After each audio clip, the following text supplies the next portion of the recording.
এখানে পানি দিলাম। দর্শক দেখেন আমরা কিভাবে রাখছি। আমরা এরকম একটা জায়গায় রাখছি দৈনিক যাতে 4 থেকে 5 ঘন্টা অথবা অতিরিক্ত 6 ঘন্টা রোদ পড়বো, তার বেশি রোদ পড়বো না, এবং এইভাবে ডেকে দিছি। আপনারাও এইভাবে ডেকে দিবেন, নাইলে নতুন নতুন পাতা বের হলে পাখি খেয়ে ফেলবে। তো গাছ ওঠার পর ফিরে আসতেছি। দর্শক 4 দিন পর আলহামদুলিল্লাহ, 4 দিন প্লাস 5 দিন, আমি গতকালকে ভিডিও করতাম ভাই, বৃষ্টির জন্য করতে পারি নাই, মানে 5 দিন হয়েছে, দুঃখিত মিথ্যা কথা করার জন্য। 5 দিন পর দেন আলহামদুলিল্লাহ, এই যে দেখেন আমার এই যে মূলা শাক দাঁড়িয়ে গেছে, দেখেন আলহামদুলিল্লাহ।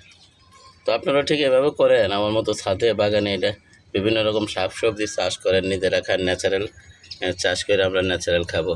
দেখেন একটা মাশরুম গাছ উঠছে, এই যে দেখেন কত বড়, এই 3 ডালওয়ালা। তা বৃষ্টির জন্য হয়তো উঠছে বা ওই জায়গাটা ছায়া পড়ে।